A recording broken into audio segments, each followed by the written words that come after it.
কৰি কৈছো যে যোনে ভাৰতৰ নিমখ খাই পাকিস্তানৰ গুণ গাই সবৰে ঠেং মাৰি মাৰি ভাঙা হ'ব কাকো ৰেহাই দিয়া নহ'ব।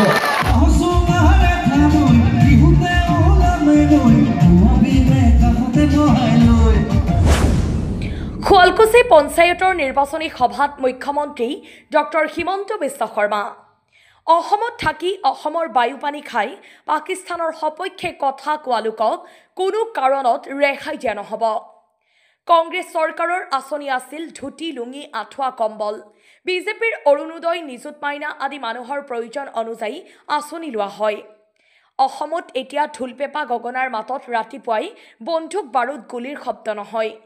অসমত শান্তিৰ বাতাবৰণ সৃষ্টি হৈছে। এতিয়া উন্নয়নৰ বন্যা ববলৈ ধৰিছে। স্বাস্থ্য শিক্ষা ৰাস্তা ঘাট সকলোতেই দেখিব উন্নয়নৰ অবিৰত যাত্ৰা। ভাৰতৰ প্ৰধানমন্ত্ৰী নৰেন্দ্ৰ মোদীৰ বলিষ্ঠ নেতৃত্বত আজি আমি অসমক এখন শ্ৰেষ্ঠ ৰাজ্য কৰাৰ বাবে সকলোকে ঐক্যবদ্ধ হৈ সহায় সহযোগিতা কৰাৰ বাবে হাজো আৰু শুৱালকুছি সমষ্টিৰ অন্তৰ্গত শুৱালকুছিত নিৰ্বাচনী প্ৰচাৰ চলাই অসমৰ মুখ্যমন্ত্ৰী ডক্টৰ হিমন্ত বিশ্ব শৰ্মাই এনেদৰে মন্তব্য কৰে। আমিন গাঁৱৰ পৰা গোবিন্দ দাসৰ ৰিপৰ্ট, পি সংবাদ। পিছে যিমান নাচ গান সুন্দৰ কৰি কৰোঁ, এইবাৰ আমি কৰিব খুজিলেও মনটোৱে নামানে।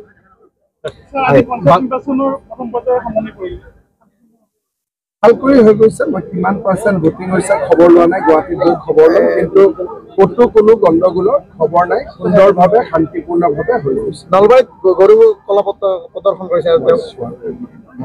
এজন বাংলাদেশী প্ৰাক্তন সেনা বিষয়াই উত্তৰ পূব দখলৰ কাৰণে আহ্বান জনাইছে।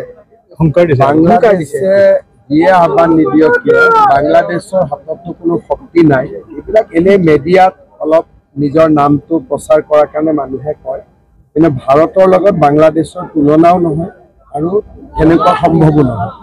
কৰি কৈছো যে যোনে ভাৰতৰ নিমখ খাই পাকিস্তানৰ গুণ গাই সবৰে ঠেং মাৰি মাৰি ভাঙা হ'ব কাকো ৰেহাই দিয়া নহ'ব।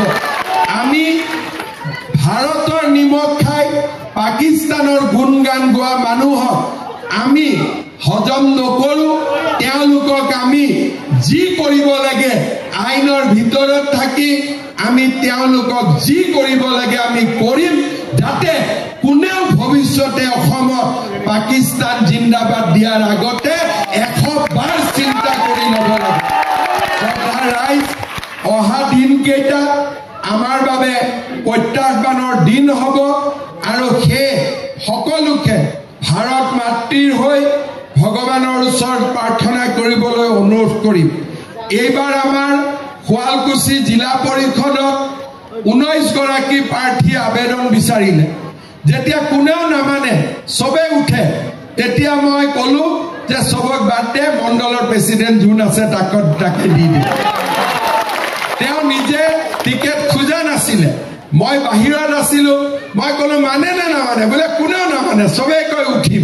মই বোলো ঠিক আছে, তেতিয়াহ'লে কাকো টিকট দিব নালাগে, আমাৰ মণ্ডল সভাপতিকে টিকট দি দিয়ক। চাওঁ ধীৰাজ, আমাৰ